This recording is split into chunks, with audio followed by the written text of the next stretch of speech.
네, 여러분 안녕하십니까? 스마트 그린시티 국제 표준화 포럼에 함께해 주시는 모든 분들을 환영합니다. 저는 오늘 진행의 아나운서 김다희입니다. 한국수자원공사가 주관하는 오늘 포럼은 기후변화 시대에 도시 문제 해결과 또 예방의 대안으로 주목받고 있는 스마트 그린시티를 국내외로 확산하기 위한 표준화 방안에 대해 논의하는 자리입니다. 물로 특화된 K-워터형 스마트 그린시티 연구 결과를 공유하고 또 논의함으로써 스마트 그린시티의 모델을 정립하고요. 나아가 국제 표준화를 위한 공감대를 형성할 수 있으리라 기대가 됩니다. 국내외 전문가들의 주제 발제를 비롯해 전문가들 모시고 진행하는 종합 토론 순서까지 알차게 준비되어 있으니까요. 여러분 끝 시간까지 함께해 주시고 유익한 시간 가져가시기 바랍니다. 오늘 포럼 시작에 앞서서 함께해 주시는 분들 간단히 소개해 드리겠습니다. K-워터의 이준근 이사님 자리해 주셨고요. ISO TC268 의장이신 버나드 긴드로즈 박사님 온라인으로 참석해 주고 계십니다. 또한 IWRA 칼럼 클렌치 이사님 자리해 주셨고요. 한국환경연구원 박창석 박사님 역시 함께해 주고 계십니다. 고맙습니다. K-워터 오주형 센터장님 자리해 주셨고요. 이어서 토론에 함께해 주실 분들 소개해 드리겠습니다. 좌장을 맡아 진행해 주실 을지대학교 정용규 교수님 자리하셨습니다. 환영하겠고요. 스마트 도시연구소 비우한 수석연구원님 온라인을 통해 이 자리 함께해 주고 계십니다. 또한 타마대학교의 요시아키 이치카와 교수님 자리해 주고 계시고요. 서울대학교의 권영상 교수님 이곳 현장에 참석해 주셨습니다. 국가기술표준원 김한식 팀장님께서도 온라인을 통해 참석해주고 계십니다. 모든 분들께 감사의 말씀 드립니다. 이어서 K-워터의 이준근 이사님께서 오늘 이 자리 함께해주고 계시는 여러분께 인사 말씀 전해주시겠습니다. 단성이로 모시겠습니다. 따뜻한 박수로 맞아주시기 바랍니다.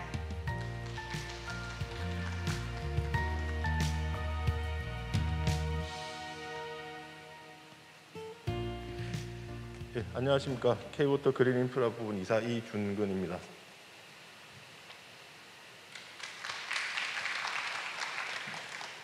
코로나19 여파로 온라인 통해 멀리서 늦은 시간에도 불구하고 참석해 주신 버나드 긴도르즈 ISO TC268 의장님, IWRA 컬럼 크런치 사무국장님, 비유한 박사님, 그리고 요시아키 아치가와 교수님께 감사의 말씀을 드립니다.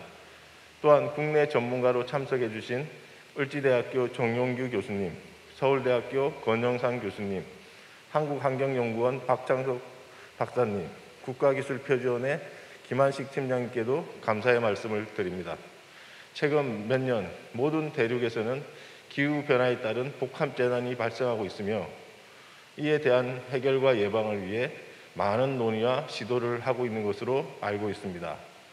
이러한 상황에서 스마트 그린시티는 4차 산업혁명 기술을 활용해 기존의 도시가 가진 에너지의 효율적 생산 및 관리와 체계적인 녹지 계획 및 조성을 기반으로 탄소 배출을 억제하고 흡착하여 전 지구적 단면 과제인 기후변화 문제 해결을 위한 대안으로 떠오르고 있습니다. 오늘 포럼에서 이러한 스마트 그린시티의 글로벌 확산과 안착을 위하여 표준화 방안을 논의하고 방향을 제시한다는 점에서 매우 의미 있는 자리가 되리라 생각합니다. 또한 더 이상 미룰 수는 없고 이제 해야만 하는 전 지구적 문제 해결을 위한 초석을 다질 수 있다고 생각합니다. 오늘 포럼에서 전문가분들의 다양한 의견과 토론을 통해서 도출되는 결과를 우리 K-워터의 도시조성 사업에 적극 적용함은 물론 글로벌 스마트 그린시티 조성 사업에 확산될 수 있도록 최선의 노력을 다하겠다는 약속을 드리며 인사 말씀을 가름코자 합니다. 감사합니다. 네, 말씀 감사합니다. 우리가 지금 직면하고 있는 기후변화 문제, 기후위기에 있어서 대응해 나가기 위해 초석을 다지는 자리 마련해 주셨습니다. 지금부터는 주제 발표 함께 들으실 텐데요. 먼저 첫 번째 순서로 ISO TC268의 버나드 긴드로즈 의장님께서 ISO TC268의 역할 및 주요 표준 제정 현황이란 주제로 발표 진행해 주시겠습니다. 큰 박수로 맞아주시기 바랍니다. Thank you very much. 네, 감사합니다. 우선 제 스크린을 공유하도록 하겠습니다.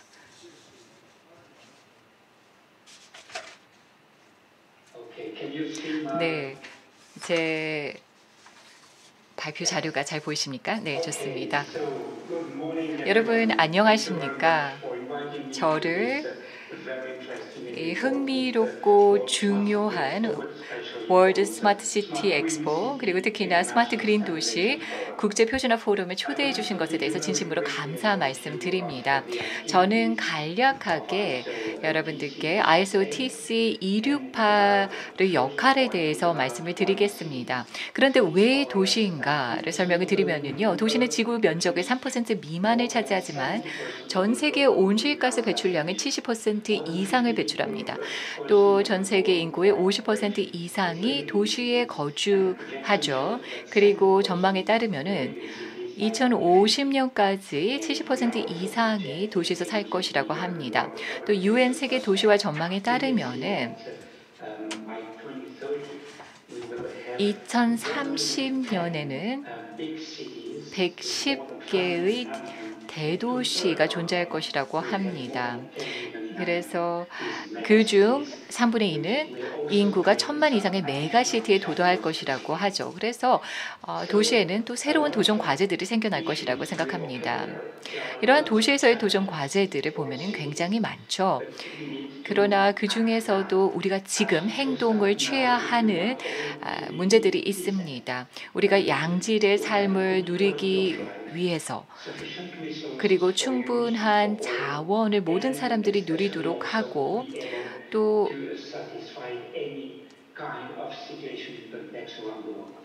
우리가 전 세계적으로 이와 같은 양질의 삶을 누리기 위해서는 지금부터 계획을 수립을 해야 하는데요. 이때 계획을 제고할 때 인구 통계학적 문제를 고려하고 적응 전략을 통해 기후변화의 심각한 변화, 영향을 예상하고 대응해야 합니다. 이러한 때에 이 그리닝 시티, 도시들을 친환경적으로 만드는 것, 이런 도전 과제에 아주 유의미한 해결책이 될 수 있다고 생각을 합니다. 스마트하고 지속가능한 도시를 개발하는 것은 쉽진 않습니다만 그럼 우리에게 여러 가지 기회를 제공하게 됩니다. 그러기 위해서는 그러나 장기적인 비전과 의지가 있어야 합니다. 전체적인 접근법이 있어야 하고 우선순위를 설정할 수 있어야 합니다. 그리고 또 통합된 계획을 수립을 해야겠죠. 시민들이 참여를 해야 합니다. 뿐만 아니라 성과 중심의 문화 그리고 소통의 문화가 필요합니다. 여기서 바로 표준화가 역할을 하게 됩니다. 베스트 프랙티스와 그리고 또 혁신적인 모델을 바탕으로 표준을 정립을 하게 되면은 앞서 말씀드린 도전 과제들을 우리가 해결할 수 있게 됩니다. 예를 들어서 기후변화에 대한 적응, 양질의 삶, 가이드라인, 새로운 비즈니스 모델을 세우는 것, 배포와 벤치마킹, 벤치러닝, 그리고 디지털화 등의 기여를 하게 됩니다. 복제를 하고 스케일업을 하는 것은 이에 있어서 상당히 중요하다고 볼 수가 있겠습니다. 또 비전을 갖추고 강력한 의지와 의사결정이 필요한데요. 그러기 위해서는 강력한 정치권의 참여가 필요하고 또 우선순위 설정하는 데 있어서 시민들의 참여가 필요합니다.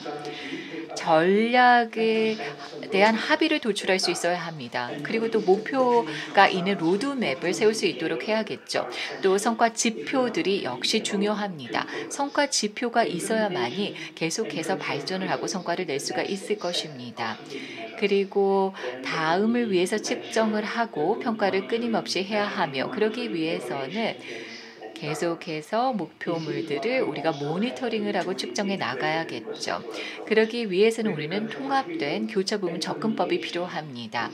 그래서 시민들의 참여를 바탕으로 한 문화가 필요하기도 하고요. 계속해서 또 커뮤니케이션을 할 수가 있어야 합니다. 표준화를 통해서 우리가 달성할 수 있는 것이 무엇인가 말씀을 드리면은요. 표준화를 통해서 변화를 유도할 수가 있습니다. 왜냐하면 표준들은 벤치마킹을 통해서 변화를 가져오도록 합니다. 그리고 또한 여러 카테고리의 다양한 이해관계자들이 신뢰를 구축하게 되기 때문이죠. 그래서 ISO TC 268 위원회는 지속가능한 도시와 커뮤니티를 개발하기 위한 노력을 기울이고 있습니다. 표준을 정립을 하고 있는데요. 통합적인 접근법을 통해서 도시와 커뮤니티 지속가능한 발전과 지속가능성을 뒷받침합니다. 전 세계 70여 개국이 참여를 하고 있습니다. 그리고 유엔의 지속 가능한 개발 목표에 기여를 하고 있습니다. 우리의 접근법을 말씀을 드리면은요, 여러 단계를 거치게 됩니다. 앞서서도 말씀을 드렸습니다만 장기적인 비전이 필요합니다. 전략에 합의를 할 수 있어야 하고요. 또 목표를 기반으로 한 로드맵을 수립할 수 있어야 합니다. 그러기 위해서는 정치권의 의지가 있고 또 시민들의 참여가 필요합니다. 앞서서 말씀을 드렸습니다. 그리고 또 도입 단계에서 보면은요. 개선의 문화가 있어야 합니다. 항상 우리의 자원과 활동들을 최적화시킴으로써 우리의 타겟을 달성할 수 있기 위한 노력이 이어져야만 합니다. 그래서 퀄리티 매니지먼트 시스템이 ISO 37101에서 지금 정립을 하고 있는데요. 의사 결정자들과 계획 수립자들뿐만 아니라 시장과 그리고 또 지자체와 도시의 의회들을 위한 표준을 제공을 하고 있습니다. 굉장히 중요한 표준들이죠. 여러 개발 단계에 걸쳐서 필요한 것이라고 할 수가 있겠습니다.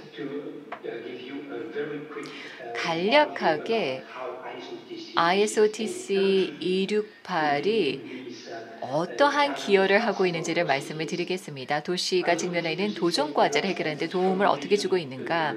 우선 먼저 표준을 정립을 하고요. 비전에서부터 이행까지의 표준입니다. 앞서서 말씀을 드렸습니다. ISO 37101 관리 시스템, 매니지먼트 시스템이 있는데요. 이것은 시민 참여와 결과 중심 문화를 통해 일관되고 강력하며 지속 가능한 도시 개발을 보장합니다. 또 명확한 로드맵과 KPI로 베이스라인과 전략적 목표를 설정하여 도시 혁신의 길을 열어줍니다. 뿐만 아니라 스마트함과 지속 가능성을 향한 여정에서 도시와 커뮤니티를 지원하기 위해 IC와 ITU와 강력하고 영구적인 협력에 참여를 하고 있습니다. 이것은 상당히 중요한 것입니다. 적절한 표준과 툴을 도시들에게 제공함으로써 도시들이 이러한 변화의 여정을 이어갈 수 있도록 하는 데 도움을 줍니다.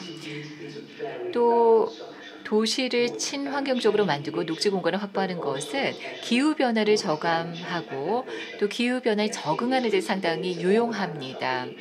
여러 이상 기후 현상들이 목도되고 있는데요. 이러한 점을 감안을 했을 때 기후변화 적응 노력은 반드시 필요합니다.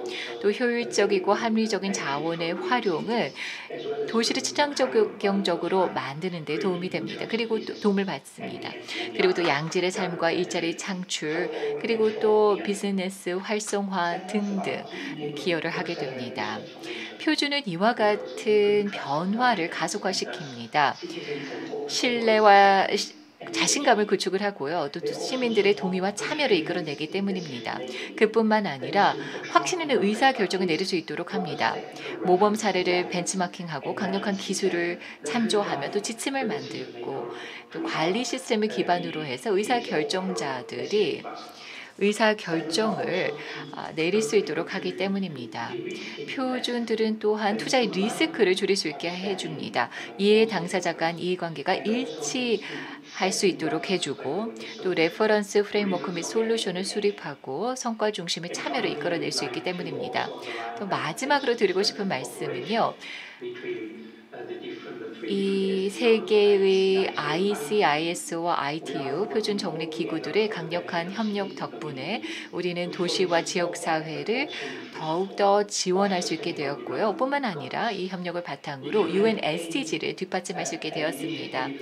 혹시 여러분들 표준과 관련돼서 제안이나 아이디어 또는 새로운 이니셔티브가 있다면 그래서 여러분들의 아이디어나 이니셔티브가 굉장히 많은 도전 과제를 안고 있지만 그럼에도 불구하고 상당히 흥미롭고 야심찬 도시들의 여정에 도움이 될 것이라 생각을 하신다면요. ISO TC 268을 연락해 주시기 바랍니다. 여러분들께 기꺼이 도움을 드리도록 하겠습니다. 그래서 여러분들이 제안이 있으면 꼭 연락해 주시기 바랍니다. 진심으로 감사드리며 또 포럼이 큰 성공을 거두기를 바랍니다. 감사합니다. 네, 고맙습니다. 의장님, 통찰력 있는 발표 전해주심에 감사의 말씀 드립니다. 이어서는 IWRA의 칼럼 크렌치 전무이사님께서 스마트 워터시티 인증 프로젝트를 주제로 발표 진행해 주시겠습니다. 큰 박수로 환영해 주시기 바랍니다.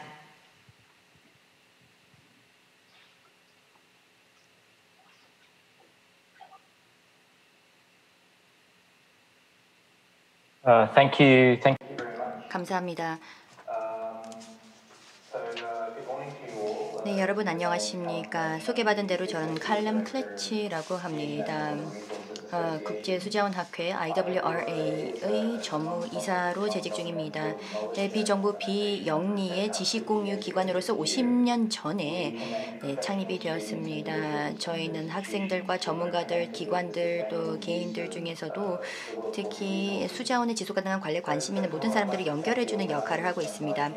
우선 IWRA를 본 심포지엄, 본 포럼에 초청해 주셔서 대단히 감사하다는 말씀드리고 싶습니다. 저는 포르투갈 리스본에서 연결하고 있습니다. 새벽 2시이기 때문에 제가 조금 피곤해 보이거나 내지는 발표하면서 실수를 하더라도 이해를 해주시기 바랍니다. IWRA와 K-워터는 상당히 탄탄한 협력 관계를 구축하고 있습니다. 벌써 몇 년이 되었는데요. 이렇게 K-워터의 동료분들이 주재해 주신 또 주최해 주시는 포럼과 행사에 함께하게 되는 것은 항상 기쁜 일입니다. 저는 오늘 발표를 통해서 아시아 물위원회와 함께 추진하고 있는 스마트 워터시티 인증 프로젝트에 대해서 말씀을 드리도록 하겠습니다. 배경 설명, 추진하는 이유에 대해서 말씀을 드리고 그동안의 진행 상황과 또 앞으로 수개월 동안에 기대되는 부분들에 대해서 말씀을 드리도록 하겠습니다. 이 프로젝트의 목적은 인증 체제 및 표준을 스마트 워터시티를 대상으로 구축을 하는 것입니다. 그래서 표준 및 인증 체계를 바탕으로 도시의 수자원들을 기존의 도시들 사이에서 비교를 하고자 하는 것이고 또 미래에 지금 현재 계획 중인 도시들이 존재하죠. 한국 같은 경우는 부산 엘코데타 시티가 그중 한 예가 될 텐데 그럼 미래 도시의 수자원 관리에 대해서 사전에 관리 또 계획해 보자는 것입니다. 이것이 왜 중요한지에 대해서 말씀을 드리자면 앞선 연사께서도 말씀을 해주셨다시피 50% 이상이 도시에서 거주를 하고 있습니다. 그리고 도시는 혁신과 또 창의력의 허브라고 볼 수가 있습니다. 전 세계적인 경제 성장과 교역과 금융과 교류, 소통, 또 통신, 물류의 중심지이죠. 그뿐만 아니라 문화적 영향력이 있는 곳입니다. 그래서 혁신과 개혁을 다양한 분야에서 주도하는 곳이 도시입니다. 하지만 우리가 앞선 발표에서도 들었다시피 여러 도전 과제들이 존재합니다. 특히나 다양한 분야에서의 그 도시 생활에서의 과제들이 있죠. 자원, 즉 토지, 그리고 수자원, 그리고 에너지의 이런 자원에 있어서도 어려움을 겪고 있습니다. 그리고 폭염이라든지 내지는 홍수나 태풍, 그리고 혹한과 같은 그런 또 기상 이변에도 노출이 되어 있습니다. 그리고 사회적인 소외라든지 또 배타 이러한 부분들도 하나의 과제로서 대두가 되고 있습니다. 따라서 정보통신기술 즉 ICT의 경우 정주성을 개선할 수 있는 데에 효익이 있다는 점이 확인이 되었습니다. 에너지나 모빌리티 또 공공서비스 분야에서의 이런 기술들이 도움이 될 수가 있는데요. 지식에 대한 접근성, 교육에 대한 접근성도 제고할 수가 있고 안전도 제고할 수가 있습니다. 그리고 보건 서비스와 또한 안녕, 복지를 제고할 수가 있습니다. ICT가 스마트와 지속가능한 도시를 구축하는 데 있어서도 매우 주요하게 작용을 하고 있는데요. 스마트 시티라는 그 개념이라는 것은 수송이라든지 에너지와 교육 분야에서 널리 ICT를 활용을 해서 그 개념이 도입이 되긴 했었습니다만 사실상 스마트 워터시티가 무엇인지에 대해서는 명확치가 않습니다. 그리고 스마트가 수자원 관리에 있어서 어떻게 적용이 될 수 있는지에 대해서는 명확치 않은 부분들이 있습니다. 따라서 저희 프로젝트의 주된 목적 중에 하나가 이 스마트 워터시티의 개념에 대해서 규명을 하는 것이었습니다. 이것을 가능케 하기 위해서 저희 프로젝트는 일단 수자원의 역할에 대해서 살펴보았습니다. 물이 도시에서 어떤 역할을 하는지에 대해서 먼저 정의를 내려보았습니다. 여러분들 모두 잘 아시겠습니다만 이 수자원을 이용을 해서 기본적인 식수라든지 위생을 위해서도 꼭 필요하겠죠.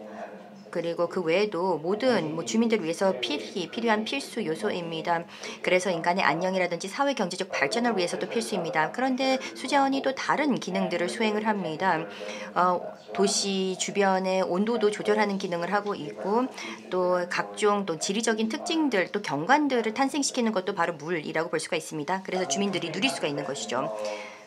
그리고 스마트 워터 시티에 대한 이해를 하기 위해서는 ICT가 이 수자원 서비스를 제공하는데 어떤 영향을 미치는지에 대해서도 알 필요가 있겠고, 이것이 전체 도시 수자원에는 또 어떤 함의가 있고 홍수라든지 가뭄이나 다른 재난에 어떻게 도움을 줄 수가 있는지, 그리고 도시 수자원 계획 수립에는 어떻게 일조를 할 수가 있으면 사람들이 자연과 공존하는 데 어떤 역할을 할 수 있는지에 대해서 살펴볼 필요가 있습니다. 그래서 이 수자원 인프라가 결국 인간, 동물 또 식물이 이런 도심 환경에서 함께 공존할 수 있는 방법 으로서 구축이 되어야 한다는 것입니다. 그래서 스마트 워터 시티라는 것 자체가 정보 기술을 이용해서 수자원 서비스를 제공하는 것에 국한되는 것이 아니라 도시 지속 가능성을 향상시킬 수가 있습니다. 그리고 궁극적으로 보다 양질의 삶의 질을 누릴 수 있도록 해준다는 것입니다. 이런 기술을 도입함에 따라서 삶의 질이 제고가 될 수 있도록 해야 하는 것인데, 유엔이라든지 그리고 또 저희가 주요하게 생각하는 그런 가치관을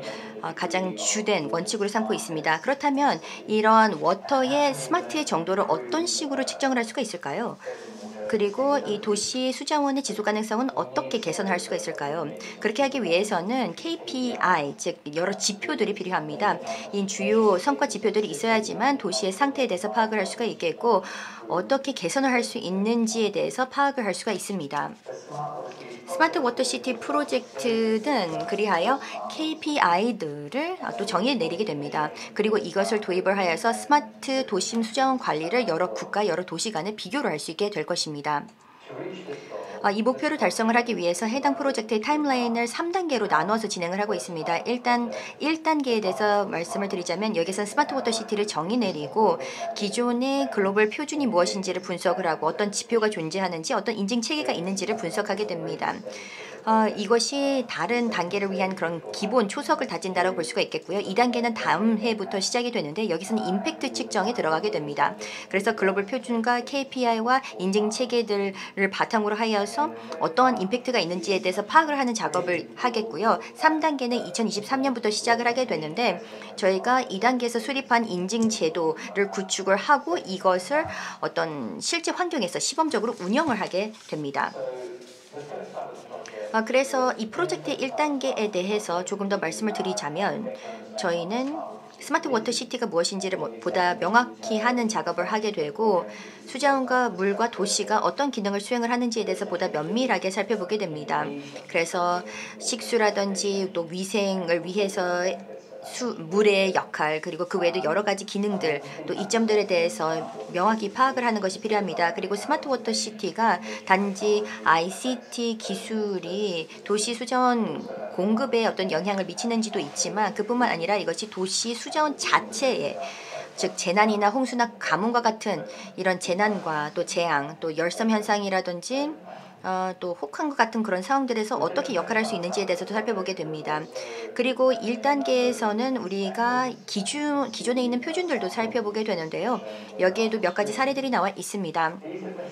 해당 표준들은 두 가지 이유에 있어서 선정이 되었습니다. 우선 첫 번째, 이 표준은 이제 현지 단에서의 중요한 표준, 이 수자원 관리라는 것 자체가 현지, 즉 로컬 단에서 하는 부분들이 많기 때문에 여기에 관련된 표준이 있습니다. 물론 전 세계적으로 영향을 미치지만 일단 지역 단위에서의 관리가 많이 필요합니다. 그리고 이것을 스마트 워터 시티와 이제 연계를 해서 봐야 할 텐데, ICD라든지 수자원 지속 가능성과 이제 연계된 그런 표준들인지 여부를 확인을 하였습니다.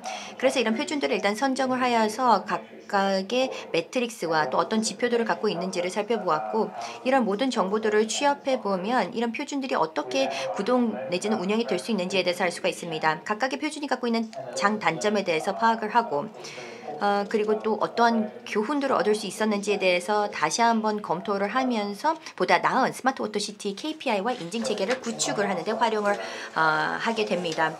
자, 이제 마지막 이 슬라이드에서는 올해 어떤 행사가 있는지에 대해서 말씀을 드리고자 하는데요. 이제 1단계는 연말에 마무리가 되고 해당 결과물들을 보고서로서 작성을 해서 발행을 하게 됩니다. 그리고 거기에는 스마트 워터 또 스마트 수자원 관리 관련된 여러 사례들도 담을 예정이고, K워터와 아시아 물위원회 함께 앞으로 수년 동안 꾸준하게 협력해 나갈 것입니다.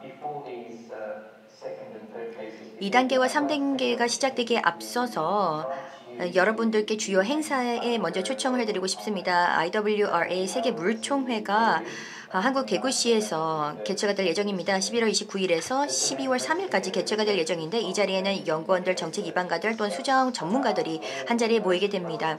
그래서 가장 유관한 이런 수자원 관리 관련된 주제에 대해서 논의를 하게 되고 전 세계 물 공급에 대해서 이야기를 할 예정이고 과학과 정책의 그런 접점에 대해서 이야기를 할 예정입니다. 스마트 워터시티 프로젝트는 이 세계 물총에서 특별 세션으로서 소개가 될 예정입니다. 그 자리에서는 직접 프로젝트를 진행하는 분들과 또 그동안의 진척도에 대해서도 파악을 할 수가 있게 되겠는데 여러분 모두 환영하는 바이니 꼭 함께해 주시기 바랍니다.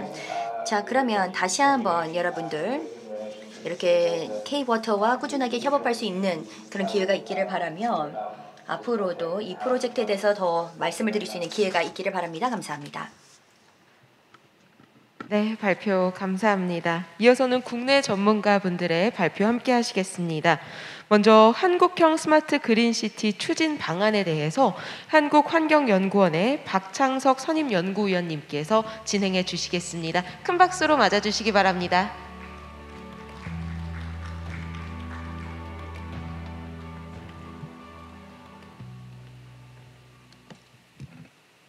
예, 방금 소개를 받은 한국환경연구원의 박창석이라고 합니다. 오늘 제가 말씀을 드릴 내용은 한국의 스마트 그린 도시에 대한 정책 사업의 전반적인 내용에 대해서 소개를 드리고자 하고요. 제가 근무하는 한국환경연구원은 기후 및 환경 문제를 다루고 정책을 지원하는 국가정책연구기관입니다.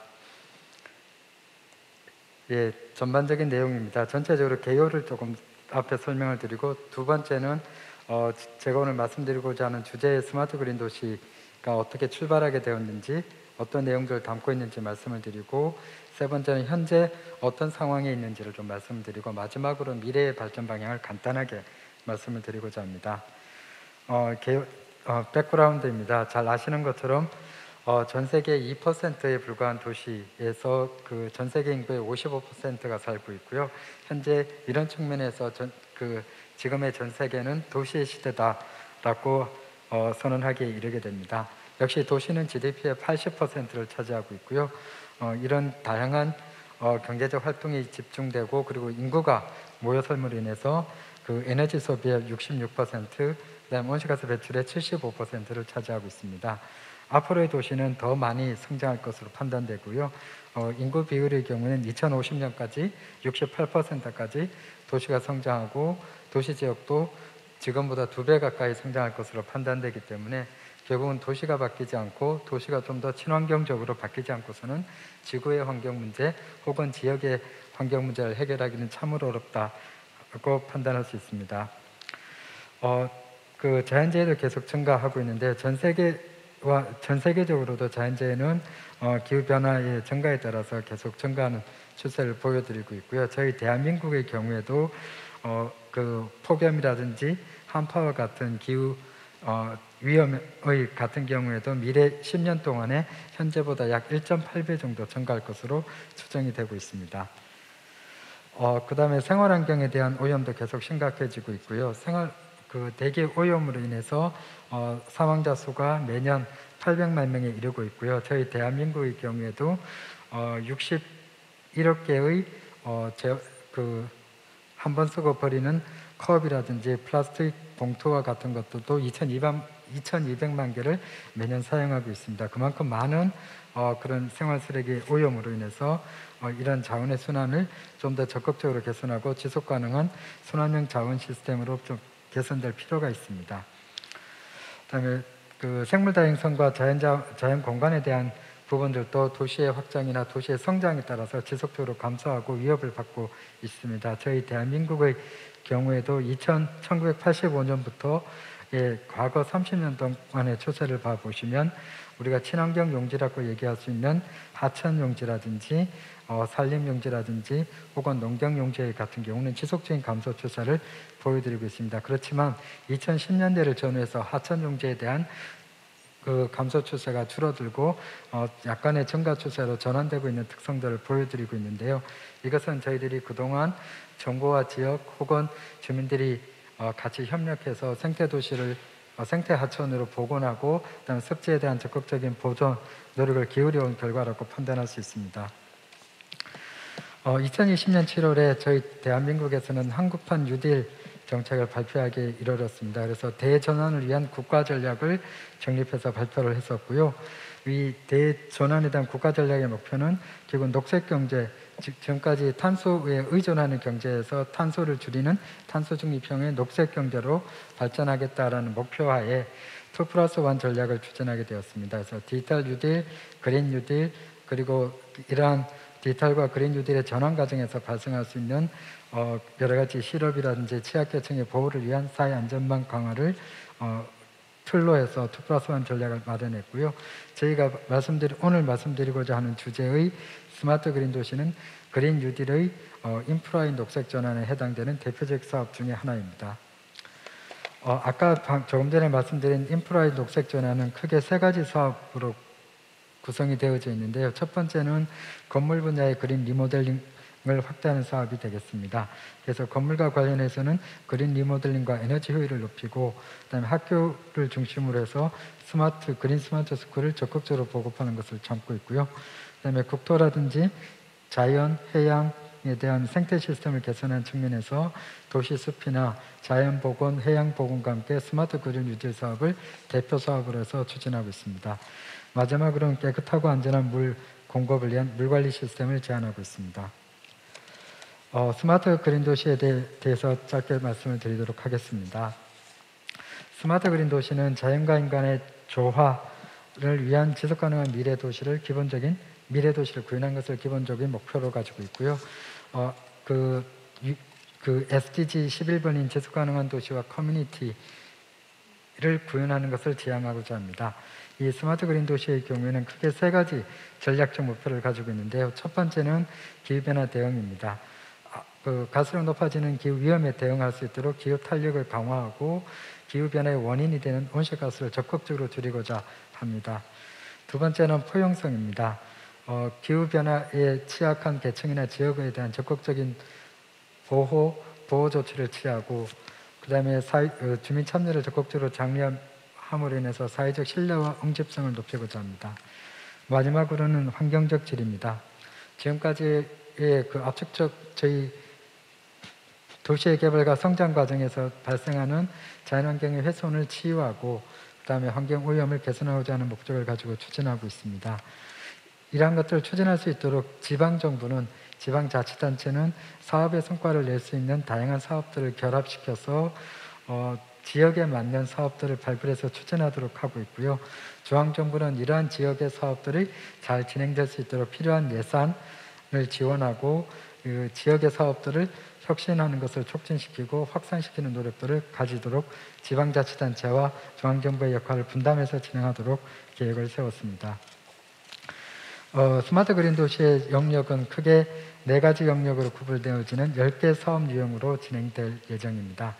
첫 번째는 도시의 탄력성을 높이는 사업으로서 기후 탄력 사업과 물순환 사업, 물안전 안심 사업의 3가지 사업을 중심으로 추진하게 되겠고요.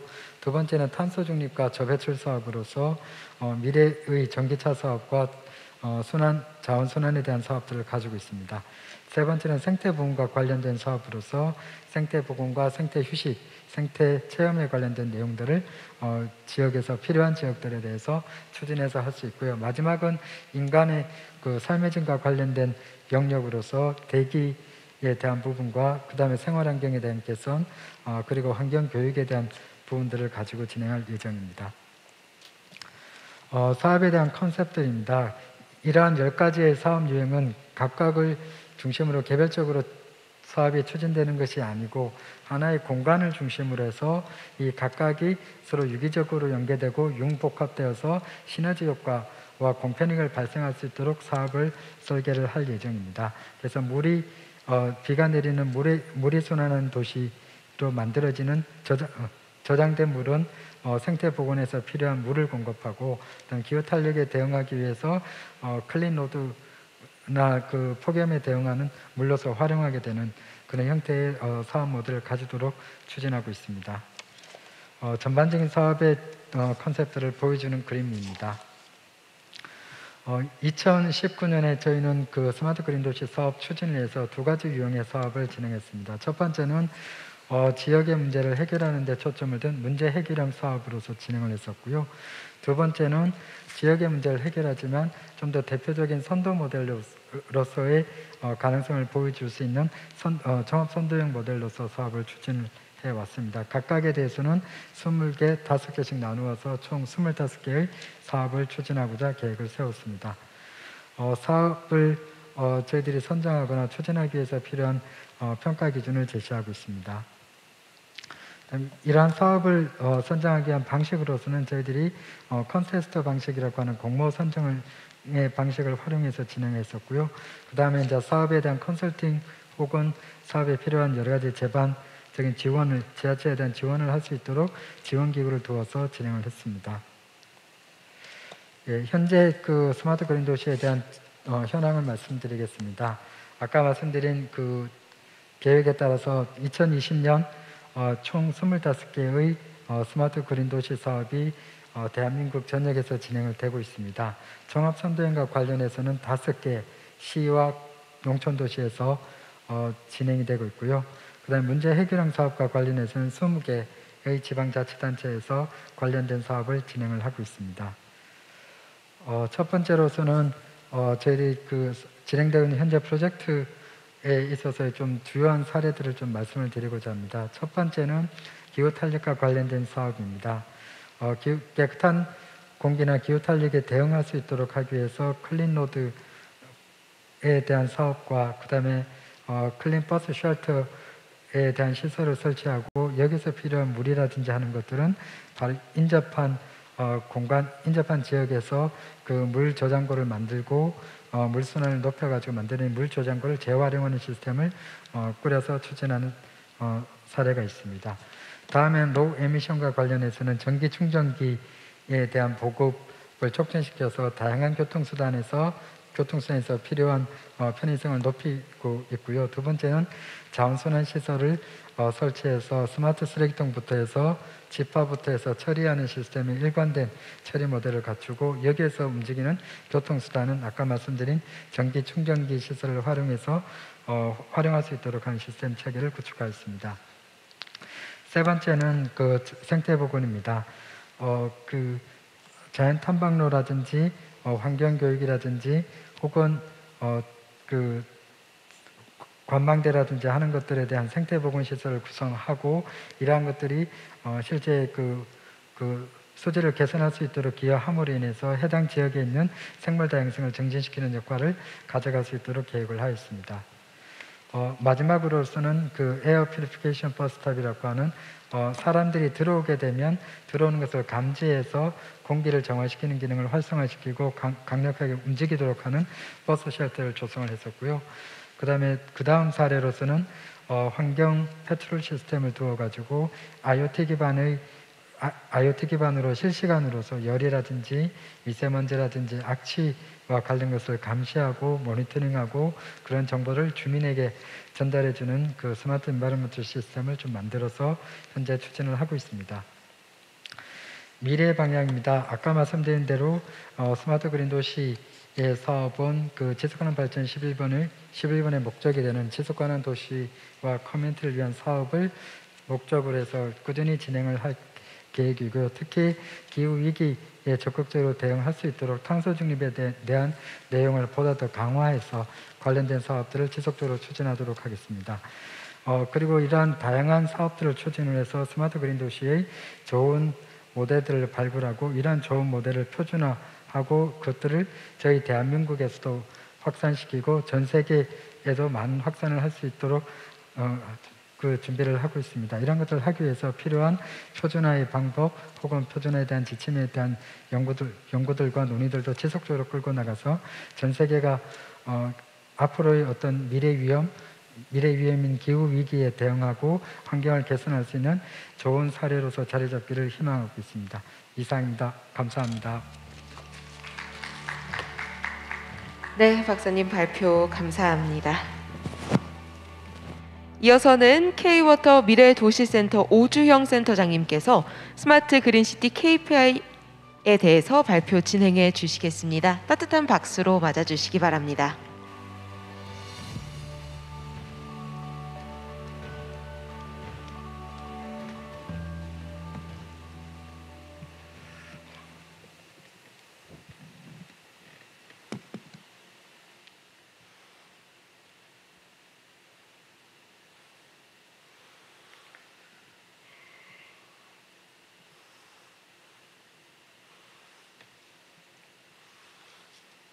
예, 안녕하세요. 수자원공사의 미래도시센터장으로 근무하고 있는 오주형입니다.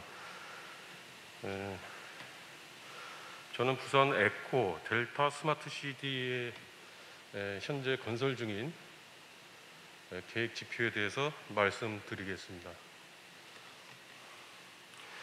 크게 내용은 K-워터, 저희 한국수자원공사를 소개하고, 그 다음에 스마트 시티란 무엇인가 이해, 그리고 현재 진행 중인 부산 에코 델타 스마트 시티에 대해서 설명을 드리겠습니다. 수자원공사는 1967년도에 설립이 됐고 1974년 산업기지개발공사라는 이름으로 국내에 많은 산업단지 그리고 그 배후에 있는 신도시를 건설을 하였습니다. 그리고 1988년부터 워터 서플라이 비즈니스를 시작했고, 특징적인 것은 2013년부터 새로운 스마트 매니지먼트를 시작해서 또한 수변도시, 산업도시 재생사업이 시작되고, 2015년에는 7번째로 서로 협력을 해서 세계 물포럼을 만들기도 했습니다. 그리고 2017년 현재 50년째 되는 이러한 역사를 가지고 있습니다. 예, 보시면 남쪽에 부산 옆에 부산 에코 델타 시티가 현재 진행 중이고, 그 외 시와 MTV, 송산 그린 시티가 서울 부근에 있습니다. 그리고 부역, 규암, 구미, 이러한 물 자원을 활용한 수변 도시 재생 사업이 진행되고 있습니다. 예, 도시는 글로벌 경제와 많은 도시화로 인해 가지고 주택 문제, 그리고 사회 경제적인 격차 발생, 그리고 교통 문제, 기후 문제 등 많은 문제가 대두되고 있습니다. 그리고 이미 설명했지만 많은 인구가 국토 면적의 2%에 해당하는 도시에 살고 있습니다. 그리고 자동차 위주의 도시계획으로 인해서 출퇴근 시간에 많은 혼잡이 이루어지고, 이에 따른 경제적인 손실이 매우 크다고 볼 수 있습니다. 예, 이러한 도시 기후 재난은 국경이 없으며 현재 하천, 자원을 많이 오염시키고 있습니다. 그 재난재해는 점차 규모가 커지고 있고, 계층 간 사회적인 격차는 잘 줄어들고 있지 않고, 공정성이 결여되고 사회적 약자는 계속 소외되는 그런 현상이 벌어지고 있습니다. 지금 2020년 현재 새로운 혁명의 어떤 시기에 진입을 했다고 볼 수 있는데, 그것은 4차 산업혁명이라고 볼 수 있습니다. 많이 볼 수 있는 인공지능이라든가 클라우드, IoT, 사물 인터넷, 블록체인 등에 의해서 디지털 트랜스포메이션이 현재 진행되고 있고, 생체 인식 결제라든가 카카오가 은행을 만들기도 하면서 정보통신 기술이 발달을 해서 산업 간 경계가 무너지고 있습니다. 예, 잘 아시겠지만은 100세 시대가 도래를 해가지고 복지라든가 일자리 창출이라든가 기본 소득에 대한 보장 등등 여러 가지 정책적인 대안이 필요한 시점입니다. 예, 새로운 기후 시대가 도래했고, 이에 대해서 서로 전 세계가 글로벌적으로 대책을 마련해야 되는 이런 시점이고, 이러한 시점에서 포용적인 스마트 도시에 대한 필요성이 증대되고 있습니다.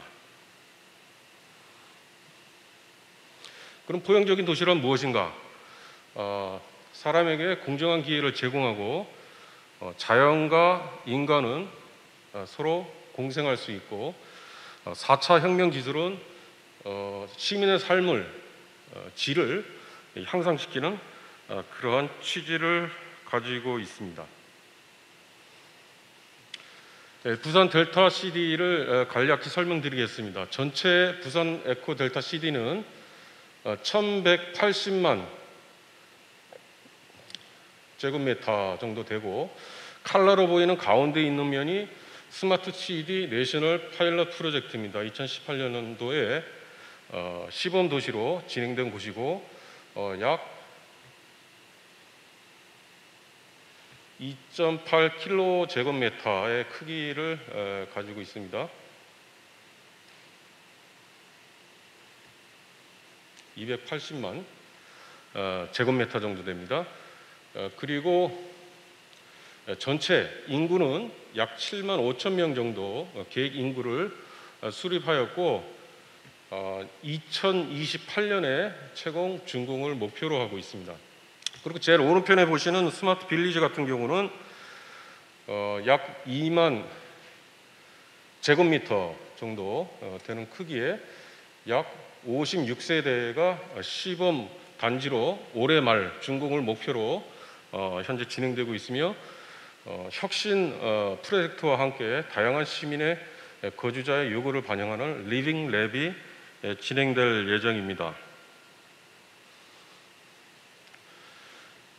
자, 그럼 4차 산업혁명의 기술은 그림에서 보실 수 있듯이 포용적인 성장과 공정한 기회를 제공할 수 있고 그리고 문화, 교육, 환경, 안전 이런 부분에서 생활의 질을 높일 수 있을 것이라고 생각이 됩니다.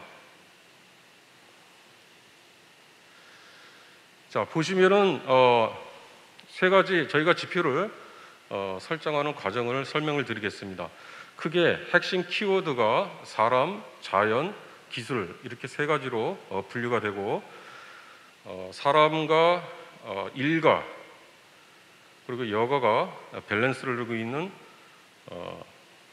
사람 중심의 어떤 사회 그리고 자연과 사람이 공생하는 자연 중심의 어떤 환경 그리고 생활을 윤택하게 하는 4차 산업혁명 기술을 이렇게 세 가지 키워드로 분류할 수 있고 이 세 가지 키워드별로 두 개씩 총 6개의 개량 목표를 설정을 했습니다. 여기 보시면은 6개의 개량 목표가 있고 이는 people, 사람, 그리고 기술, 그리고 자연 이런 세 가지 키워드 밑에 세 개의 개량 목표가 있으며 건강 같은 경우는 8개 지표로 이루어지고 있고 헬스케어라든가 예방, 재난에 대한 신속한 대처를 의미하고 있습니다. 에너지 같은 경우는 오른쪽 상단에 2개 지표가 있으며 교통, 건설 등에서 에너지 소비를 줄이고 새로운 대체 에너지를 활용하는 것을 의미합니다. 그리고 제일 왼쪽 위에 보면은 생활의 질이 있는데 이건 5개 지표입니다. 그리고 일자리는 1개 지표, 시간과 편리성은 6개 지표 해서 총 최종적으로 27개의 성과 관리 지표를 도출을 했습니다. 측정 가능한 성과 관리 지표를 도출을 했으며 다음 표에서 더 자세히 보실 수 있습니다. 가운데 보시면은 제일 중앙에 사람, 기술, 자연 핵심 키워드가 있으며 그 위에 6개의 개량 목표가 있습니다. 이 6개의 개량 목표는 글로벌한 세계의 어떤 트렌드를 반영한 그러한 개량 목표이기도 하고 이 6개의 개량 목표를 토대로 해서 14개의 스마트 도시 서비스 분야를 설정을 했습니다. 그럼 14개의 스마트 도시 분야로부터 조금 더 세분화해서 35개의 스마트 서비스 세부 분야를 설정을 했고 이 세부 분야로부터 다시 지표라고 불릴 수 있는 35개의 목표 지표를 설정을 했습니다. 그래서 제일 외곽에 보이는 27개의 성과 관리 지표를 도출을 했는데 이 27개의 성과 관리 지표는 측정 가능한 어떤 그러한 지표라고 볼 수가 있습니다.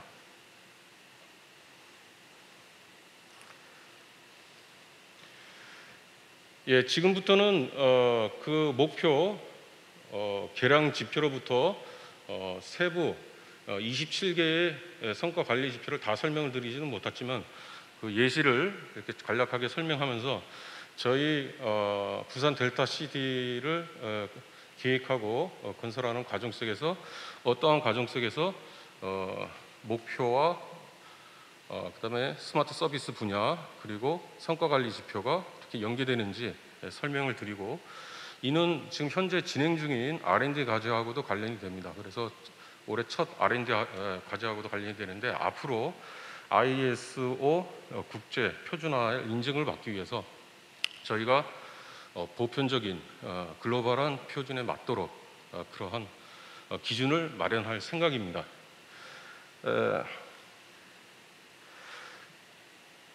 자, 왼쪽에 보면은, 밑에 보면은 기술과 관련된 4차 혁명 기술로 인해서 125시간을 아낄 수 있다, 이런 말이 나오는데, 전통적 도시 생활에서 불가능했던 그런 시간을 벌 수 있다는 그런 얘기입니다. 모빌리티를 통해서 60시간을 세이브를 할 수 있다. 대기 시간에 있어 가지고 약 7.5초를 줄일 수 있고, 차량 속도가 약 30% 정도 증가하고, 사고가 약 46% 줄고, 그리고 가장 최적의, 가장 빠른 대중교통 경로를 선택할 수 있게끔 이렇게 해주는 것을 말하고 있습니다. 델타 시드 같은 경우는 이 외에도 공유 기반의 어떤 모빌리티, 그리고 수요 응답형, 그리고 퍼스널 모빌리티 서비스와 함께 거주자들의 아니면 사용자들의 니드를 고려해서 많은 스마트 서비스를 마련할 예정입니다. 예, 퍼블릭 세이프티는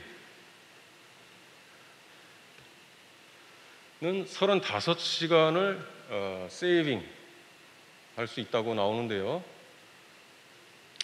예를 들면 딥러닝을 통해서 주어진 시간에 범죄가 어디서 발생하는지 예측할 수 있고, 그리고 응급 차량이라든가 이런 것들은 최우선적으로 고려하고 있습니다. 그리고 CCTV라든가 드론, 로봇을 이용한 치안 모니터링을 구축하는 것을 생각하고 있습니다. 그 단순한 행정적인 과정으로 인해서 21시간을 아낄 수가 있고 생산성을 높일 수 있다는 얘기인데, 증강현실과 인공지능 그리고 이런 것들을 활용해서 생활 민원 서비스를 획기적으로 향상시키는 것을 목표로 하고 있습니다. 헬스케어를 통해서 5시간을 줄일 수 있다. 여기 보시면은 그 행정이라든가 초기 진료 때 대기 시간을 줄이고, 그리고 예방적인 차원에서 어플리케이션, 그리고 원격 조정과 같은 것을 통해서 복지를 앞당길 수 있다고 나오고 있습니다.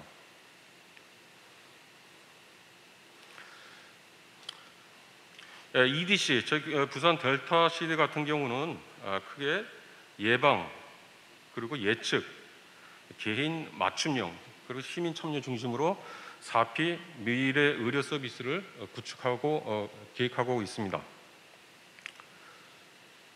스마트 파킹 세이브는 4시간을 절약할 수 있다고 나오는데요. 적절한 주차 공간을 찾는데 5분을 줄일 수 있고, 주차 공간을 찾는 데 있어서 가지고 내비게이션 경로를 있어서 30%가 줄어든다고 나오고 있습니다. 그리고 그림을 보시면은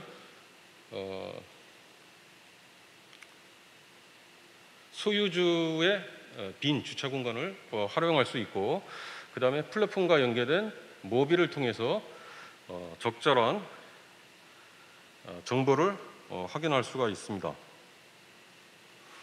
자, 보시면은 결론적으로 EDC, 저희 부산 델타 CD는 총 125시간을 줄일 수 있다고, 모빌리티, 퍼블릭 세이프티, 프로덕티비티 등등 이렇게 나오고 있는데, 이 외에도 자전거 분담률이라든가 퍼스널 모빌리티 전용도로 라스트 마일 서비스 등 이러한 다른 사례도 계획 중에 있습니다. 자, 여기 보시면은 두 가지 상이한 그림을 보실 수가 있는데요. 그리고 사람 중심의 어떤 키워드에서 발생된 목표 지표 중에서 건강과 관련된 것을 보실 수가 있습니다.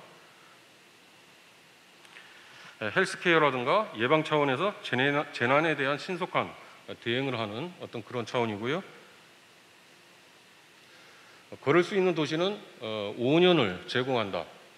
보시면은 2.5시간에서 5시간 걸을 때 하고 5시간에 7.5시간 걸을 때 하고 수명이 저렇게 1년 정도 차이가 나는 걸 볼 수가 있고요.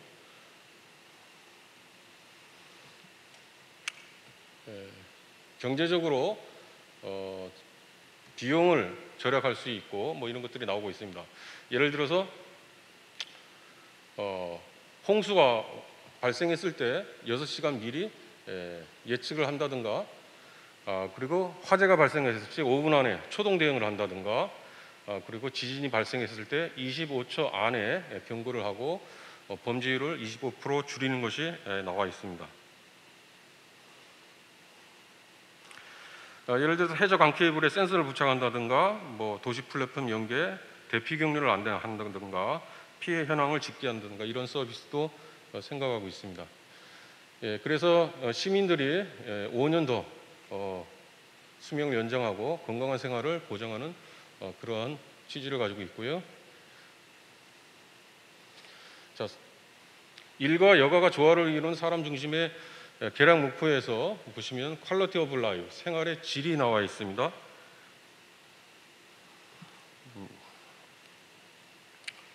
이 생활의 질에서는 가사 노동 시간을 15% 줄이는 것이 나와 있고요. 가운데 보시면은 홈 오토메이션이 설치된 아파트 유니트를 보여주고 있는데, AI 로봇 같은 경우 청소를 담당하기도 하고, 모빌과 홈 오토메이션과 연계돼서 주거 밖에서도 원격 조정을 통해서 집에 관리를 할 수 있고, 이는 시간을 벌고 개인적인 자기 개발로 이어질 수 있다고 봅니다. 이제 여기서는 업무의 효율성을 증가시키는 걸 사례를 보여주고 있습니다. 일주일에 48시간 근무하고 일주일에 40시간 근무하고 8시간이 줄었을 때 얼마나 많은 돈을 절약했는가 회사를 통해서 보여주고 있는데요. 약 500억 정도 혜택을 본 것으로 나오고 있습니다. 즉 일하고 여가를 즐기고 놀고 뭐 이런 것들이 융합된 그러한 회사 문화하고 일주일간 노동 시간을 획기적으로 줄인 어떤 그런 사례라고 볼 수 있습니다. 그리고 생활의 질을 향상시키는 것이 나왔는데, 부산 델타시티에서는 5분 안에 300m 안에 물가라든가 녹지에 도달할 수 있도록 해서 포용적인 도시를 건설하고자 하였습니다. 그래서 업무와 여가가 밸런스를 이루는 어떤 그러한 환경 조성을 통해서 삶의 질을 향상시키는 것을 목표로 하고 있습니다. 새로운 일자리 창출입니다.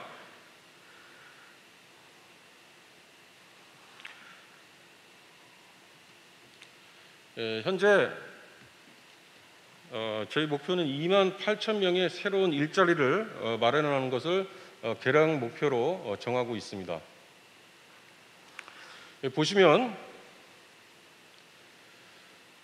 열려진 정부, 그 다음에 헬스케어, 로봇 혁신 클러스터, 그리고 물을 활용한 수열이라든가 에너지 공급, 그리고 AR, VR 클러스터, 이런 혁신 클러스터를 조성하고 창업 기업을 지원하고 스마트 기술을 어플리케이션을 개발하고 R&D 투자를 통해서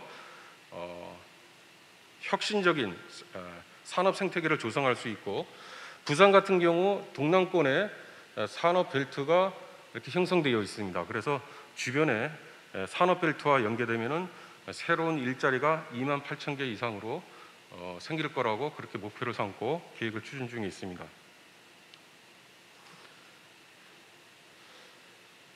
자, 여기 보시면 새로운 28,000개의 일자리가 보장이 되고 다양한 전략적인 클러스터 조성이 다시 보실 수 있습니다.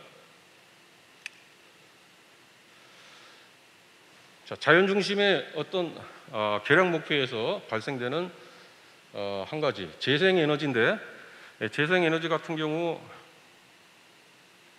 교통 및 건설 분야에서 에너지 소비를 줄이고 더 많은 신재생 에너지를 공급하는 것을 목표로 하고 있으며, 제로 에너지 하우스라든가 수열, 그리고 수소 연료 발전, 그리고 ESS 에너지 저장 시스템, 솔라 에너지, 이러한 것들이 전기 자동차라든가 BEMS 빌딩 에너지 관리 시스템 뭐 이런 것들과 연계돼 가지고 CO2 방출을 50% 줄이는 것을 목표로 하고 있습니다.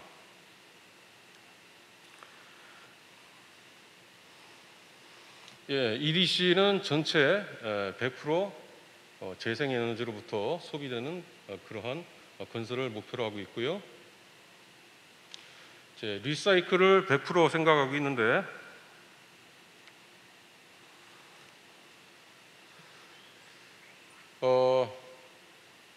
물을 재활용하고 그 다음에 폐기물을 에너지화시키는 어떤 그런 과정을 목표로 삼고 있습니다. 여기 보시면은 100% 하수를 리사이클하는 어떤 그러한 사례를 보여주고 있고요. 가정이라든가 레스토랑, 그리고 산업 시설의 하수는 다시 재활용되고 운수로라든가 공원, 그리고 도심 청소에 이용될 예정입니다. 그래서 저희가 계획 중인 운수로에는 이런 재활용된 물이 약 90% 정도 투입이 될 예정이고, 조경에는 약 7%, 그리고 청소에는 도로 청소라든가 그런 곳에는 약 2%를 생각하고 있습니다. 예, 키 에어리어 분야가 있는데, 그러면 기술을 포함하고 있는 공간은 어떤 공간이 있어요? 미래의 스마트 삶을 보장하는 공간, 그리고 공유하는 스마트 링크, 모든 사람을 위한 스마트 공간, 그리고 스마트 시대에 있어서 도시계획적인 면이 예시가 제시되어 있습니다. 그래서 자연, 사람, 기술이 서로 연결되어 있는 스마트 가로라든가, 그리고 5분 안에 접근할 수 있는 공평한 어떤 공간 조성, 그리고 혁신 5개의 클러스터, 이런 것들이 나와 있고, 플랫폼은 디지털 플랫폼이라든가 그리고 로봇 플랫폼, 리얼리티 플랫폼, 이렇게 3가지로 나누어서 개발을 진행 중에 있습니다. 그리고 크게 저희 부산 에코 델타 CD에 있어서 10가지 혁신적인 기술을 가지고 있는데, 삶의 질을 향상시킬 수 있는 10가지 혁신적인 기술이 오른쪽 중간에 제시되어 있습니다.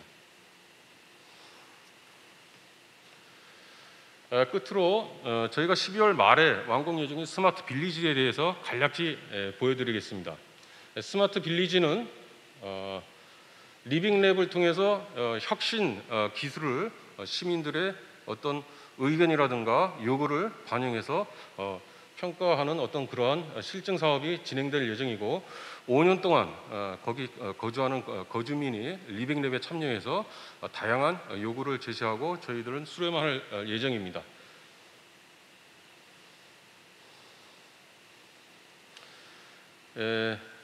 간단한 이제 건물 예시를 볼 수가 있는데요.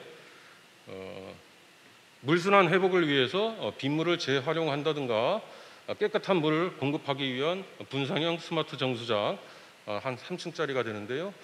그리고 엘라이드 기법으로 많은 투수 면적을 보장하고 그리고 에너지를 절약하기 위해서 태양열, 온수라든가 태양광, 전기를 생산하기 위한 태양광 그리고 패시브적인 에너지 성능을 높이기 위해서 고기밀, 창문 같은 경우 고기밀 시공을 하였고 그리고 외단용 공법을 적용을 했습니다. 그리고 가로에서는 스마트 가로를 적용해서 퍼스널 모빌리티라든가 공유 차량 등 이런 것들을 생각하고 있습니다.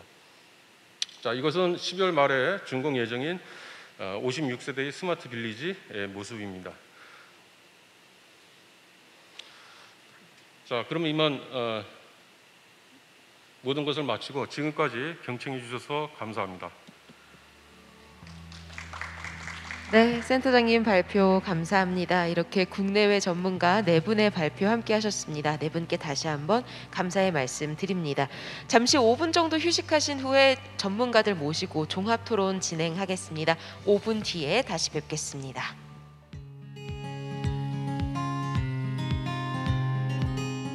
계속해서 종합토론으로 이어갑니다. 함께해 주실 전문가님들 소개해 드리겠습니다. 먼저 을지대학교 정용규 교수님께서 좌장을 맡아 토론 진행해 주시겠고요. 함께해 주실 전문가 패널 여러분 역시 소개해 드리겠습니다.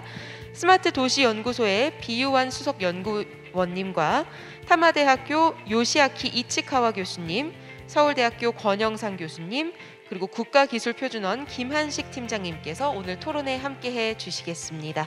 고맙습니다. 그러면 저는 이제 좌장님께 진행을 부탁드리겠습니다. 예, 좌장을 맡은 을지대학교 정용규 교수입니다. Good morning, welcome to all members. 네, 안녕하십니까. 오늘 함께해 주신 여러분 환영합니다. 다시 한번 오늘 참석해 주신 점에 대해서 감사의 말씀 드리며 본격적으로 종합 토론 시작하도록 하겠습니다. 저는 이번 세션의 좌장을 맡은 정용규라고 합니다.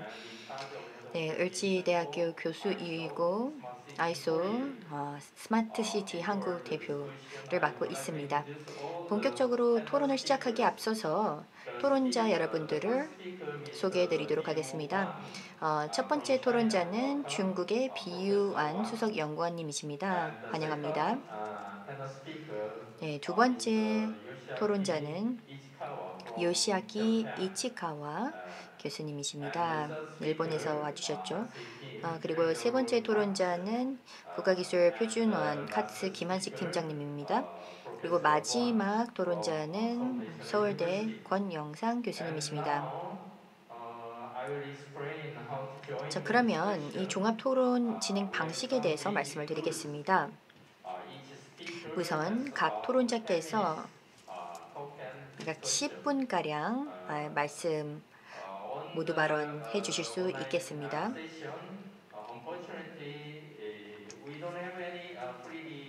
우리가 화상으로 지금 토론을 진행을 하고 있기 때문에 자유로운 토론은 다소 어렵기는 하겠습니다만 최선을 다해서 상호작용을 잘 할 수 있도록 노력하겠습니다.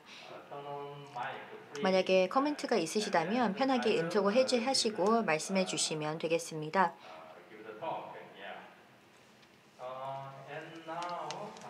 그렇게 해주시면 발언 기회를 드리겠습니다. 그럼 이제 첫 번째 토론자의 말씀을 청해 듣겠습니다. 비유환 수석 연구원님이십니다. 비유환 수석 연구원님께서는 중국 스마트 도시 연구소 수석 연구원이시고 홍콩 중문대 교수이십니다. 비유환 연구원님께서는 아이소 각종 활동에 대해서 말씀해 주실 예정이십니다. 교수님 말씀 부탁드립니다. 네, 잘 들리십니까? 네, 감사합니다. 잘 들리십니까? 여러분 안녕하십니까? 오늘 아주 오래된 친구들도 다시 만날 수 있는 좋은 기회라고 생각을 합니다. 좌장님도 반갑고요. 오늘 이 자리에서 이 표준에 대한 이야기를 하게 되었는데요. 굉장히 중요한 회의가 있어서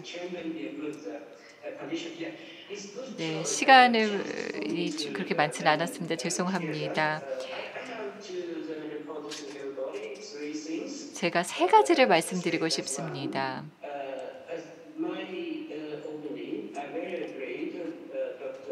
우선 첫째, 앞서서 버나드 긴두로스 의장님께서 하신 말씀에 동의를 합니다. 제가 보기에는 스마트 시티는 저희 개인적인 의견뿐만 아니라 일반적인 의견이라고 생각을 하는데요.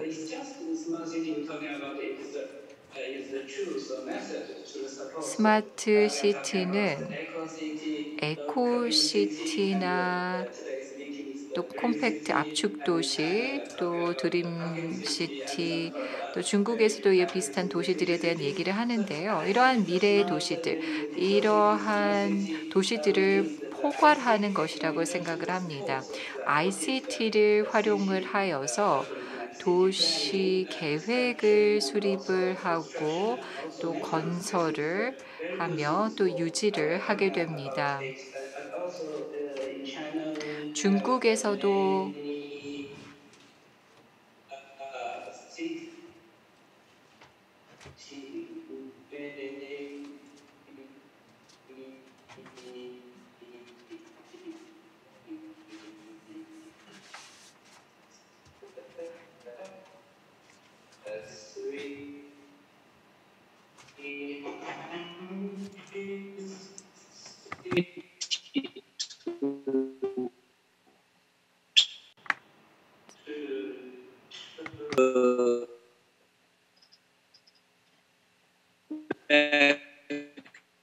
지금 기술적인 문제로 잠시 연재 말씀이 중단되었습니다.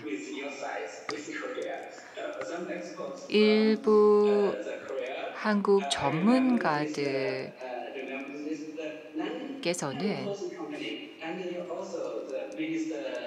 예를 들어 LH 쪽의 전문가들도 계셨고요.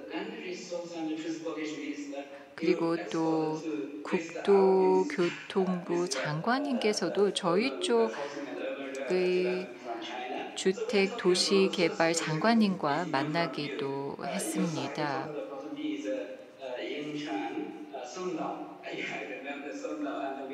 그래서 저희가 이런 협력을 하고 있고요. 삼성과 현대, 한국 기업들과도 협력을 한 적이 있습니다.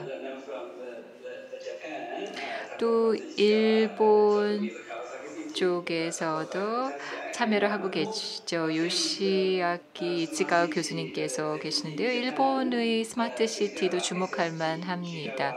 부지가와 스마트 시티, 또 중국에서도 잘 알려져 있고 많은 시장님들께서도 이 도시를 배우고자 하고 있습니다.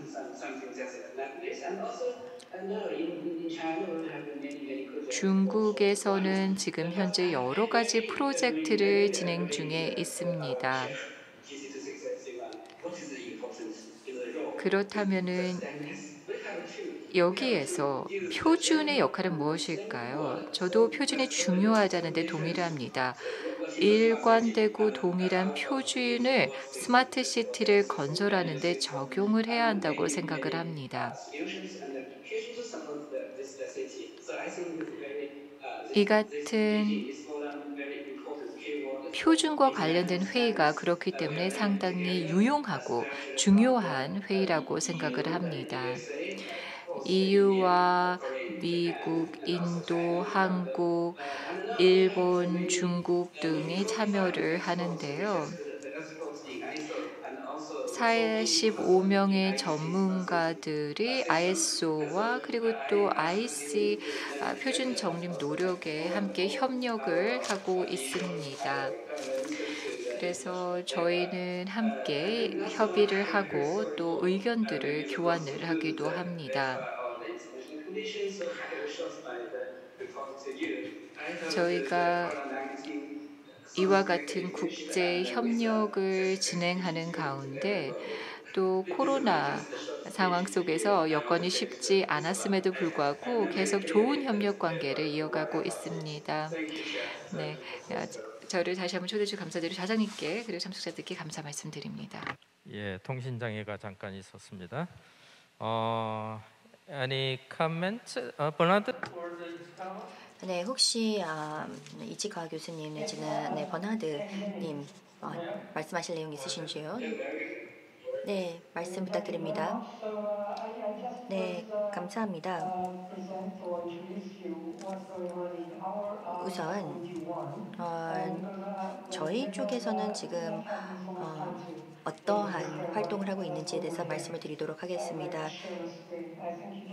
시간이 많지는 않습니다만 간략하게나마 저희 SE1에서 하고 있는 부분에 대해서 말씀을 드리도록 하겠습니다. ISO TC268 SE1 여기에서 보시면 일단 TC268하에는 팀이 상당히 큽니다. 김드로즈님께서 이제 의장을 맡고 계시는데 서브커뮤니티 1은 스마트 커뮤니티 인프라라는 이름 하에서 운영이 되고 있습니다. 네, 왕 박사님과 제가 이 SE1 이 하위위원회를 거의 한 9년 가까이 공동의장을 맡았는데 기하라 의장님께서 이제 저희 역할을 맡게 될 예정입니다. 그런데 이제 원 박사님과 저와 앞으로도 이 자문단의 역할, 즉 고문의 역할을 해서 새롭게 부임하는 의장님께 도움을 드릴 예정입니다. 이 해당 그룹을 보시면 6가지의 작업반, 워킹 그룹으로 구성이 되어 있습니다. 이 첫 번째 작업반은 제가 또 주제를 하고 있는 작업반인데 바로 인프라 매트릭스입니다. 여기에서는 각종 지표를 통해서 어떻게 이 인프라의 스마트한 정도를 측정하는지에 대해서 연구를 하는 워킹 그룹이라고 이해하시면 되겠습니다. 두 번째 워킹 그룹의 경우에는 다양한 인프라 요소들의 통합과 상호작용을 살펴보는 것입니다. 교통, 전력, 수자원 등 인프라라고 한다면 정말 필수적인 그런 간접자본들이 많은데 이런 것들을 이 SOC를 어떻게 시스템으로 통합을 하는지에 대한 내용으로서 스마트 시티나 스마트 공동체 입장에서 매우 중요한 요소라고 생각을 합니다. 그리고 일단 이후에 또 다른 이 하위위원회로 분리가 될 예정이지만 아직까지는 이 제1하위위원회에 포함되어 있는 것이 바로 스마트 교통 및 수송입니다. 이 스마트 수송은 스마트 시티에서 매우 중요하고 이미 여러 표준들을 또 수립을 한 상황이고요. 그리고 그 다음 작업반은 이제 왕 박사님께서 운영을 하고 있는 것인데 이것도 마찬가지로 스마트 시티에서 중요합니다. 데이터 교류 및 데이터 공유가 되겠습니다. 스마트 시티는 어떻게 보면 수평적인 통합 데이터 구조여야 합니다. 스마트 시티 자체가 그런 데이터 구조를 구성을 해야 합니다. 그래서 CTOS라고 불러도 무방할 것 같고요. 시티 데이터 쉐어 내지는 시티 운영 체계라고도 부를 수가 있을 것 같은데 이 부분은 매우 중요한 의제로서 왕 박사님과 또 동료들이 여러 국가들과 함께 이 작업반을 운영하고 있습니다. 다섯 번째 작업반 워킹그룹은 발전소입니다. 여기에서는 신재생 에너지뿐만 아니라 또 화석연료 발전소 관련돼서도 살펴보고 있는데 즉 이 화석연료 발전소의 환경 영향을 어떻게 줄일 수가 있는지 기후의 영향을 어떻게 저감할 수 있는지에 대해서도 연구를 하고 있습니다.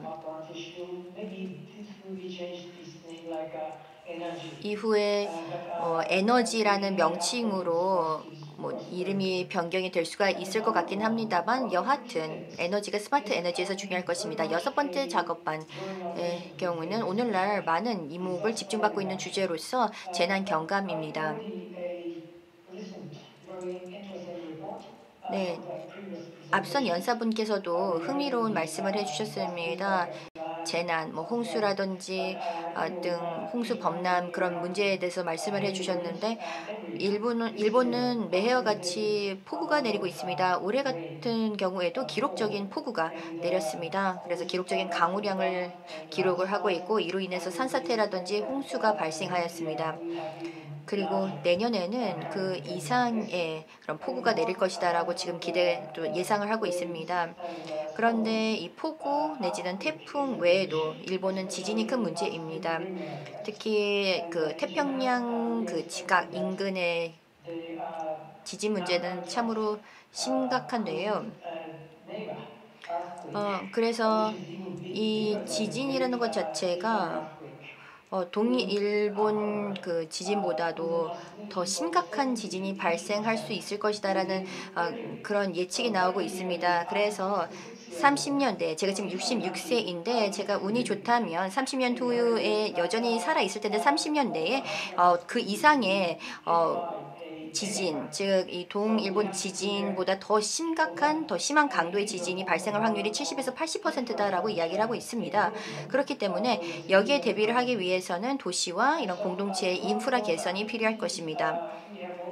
여러 활동들을 전개를 하고 있는데 그 외에도 여러 기술위원회와도 함께 협업을 하고 있습니다. 아마 이 6개의 작업반에는 이제 수자원이라는 단어가 보이지 않으실 텐데요. 그 이유가 ISO에는 또 다른 TC가 있죠. 224번이었던 것 같은데 TC 224에서 스마트시티의 수자원 관련돼서 다루고 있습니다. 따라서 해당 기술위원회와도 밀접하게 또 긴밀하게 협업을 하고 있습니다. 그래서 수자원 기술위원회뿐만 아니라 재난기술위원회 292 기술위원회가 있는데 이쪽과도 협업을 하고 있습니다. 이 기술위원회는 재난 리스크 또 보건력에 대해서 살펴보고 있습니다. 많은 기준들을 발표를 했는데요. 쓰나미 조기경보 시스템, 산사태 조기경보 시스템, 그리고 비즈니스 연속성 등 비즈니스 연속성 관리 시스템 등과 같은 표준들을 또 개발하였습니다. 그래서 저희는 긴밀하게 협업을 하고 있습니다. 저 입장에서 좀 기술적으로 접근을 하고 있는데 왜냐하면 그 다른 작업반, 다른 기술위원회 같은 경우는 그런 부분들이 전문성이 저희보다는 좀 덜하기 때문에 저희가 이렇게 보완을 해주는 역할을 하고자 하고요. 그래서 저희는 기술적인 차원에서 접근을 하고 또 재난기술위원회는 이런 상황에서 어떻게 관리를 할 수 있는지 관리적인 차원에서 또 보완을 해줍니다. 그래서 이렇게 SC1 하에서도 여러 다양한 활동들을 전개를 하고 있습니다. 네, 그래서 발표로서 잠시 말씀드리고 싶었습니다. 감사합니다. Thank you, Professor Ichikawa. 네, 감사합니다, 교수님. 이치카와 교수님께서 ISO에서 어떤 활동을 하고 계시는지 설명을 해주셨는데 정말로 다양한 활동들이 전개가 되고 있다는 점을 확인할 수가 있었습니다. 다음 패널 모시겠습니다. 하겠습니다. 김한식 팀장님은 내셔널 바디의 ISO 268의 책임을 맡고 계시는 팀장님이 되겠습니다. 예, 부탁드리겠습니다.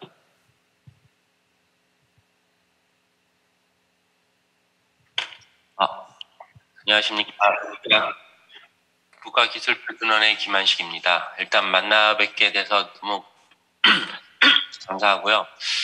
저는 이게 어떻게 보면 표준 전문가가 아닌 표준 정책을 만드는 담당자로서 이야기를 좀 하고 싶습니다. 그래서 국내에서 스마트 시티 표준화를 어떻게 추진하고 있는지에 대해서 간략하게 말씀을 드리겠습니다.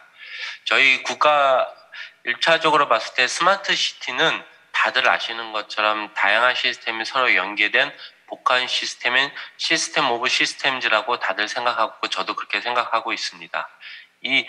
이런 스마트 시티가 지속적으로 발전하기 위해서는 복합 체계의 수준을 높이기 위한 통합이 필요하고 이를 위해서 표준이 필수적이라고 생각을 합니다.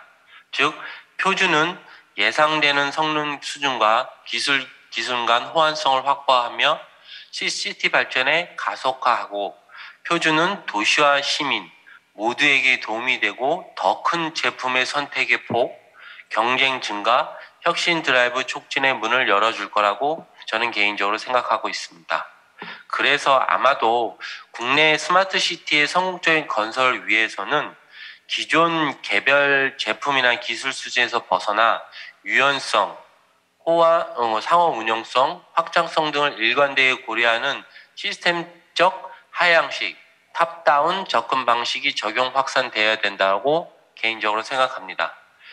도시 및 그 시민의 특정 요구에 충족시킬 수 있는 솔루션을 지속적으로 발굴 제공하는 스마트 시티로서는 이러한 통합적 접근 방식의 표준화를 통해 향후 다양한 기술 통합을 가로막는 기술 장벽을 사전에 제거할 수 있을 거라고 생각을 합니다. 또한 협력을 위해 시민, 도시, 인프라, 및 서비스 운영자 등 사용자를 위한 가치 창출이 표준화 작업의 주요 동인으로 작용할 수 있도록 민간 참여형이고 지속 가능한 표준 생태가 구축되어야 된다고 합니다. 이해 당사자의 적극적인 참여가 가능해진다면 다양한 서비스 간 상호 관계가 모델링되어 표준화의 어려운 점과 격차, 중복되는 부분을 파악하고 통합을 위한 기술적 요구가 규명될 수 있을 거라고 생각합니다. 그래서 저희 내셔널 바디인 국가기술표준화는 정책적으로 19년 6월에 발표한 4차 산업혁명 국제표준화 선점의 전략의 10대 혁신성장 분야의 하나로 스마트시티를 선정해 한국형 스마트시티 표준 개발에 적극 나서고 있습니다. 최근에는 스마트시티에 활용 가능한 비대면 경제 표준화 전략을 발표하는 등 표준 선도국으로의 도약을 위해서 다각적인 노력을 기울이고 있는 상황입니다. 또한 스마트된 복합 시스템의 활용 가능한 표준 개발과 지원을 위해서 IC에서 추진하고 있는 시스템 어프로치 방법을 국내에 도입, 확산하기 위한 시스템 표준화 개발 지원 체계 구축 사업도 현재 활발히 진행 중에 있습니다.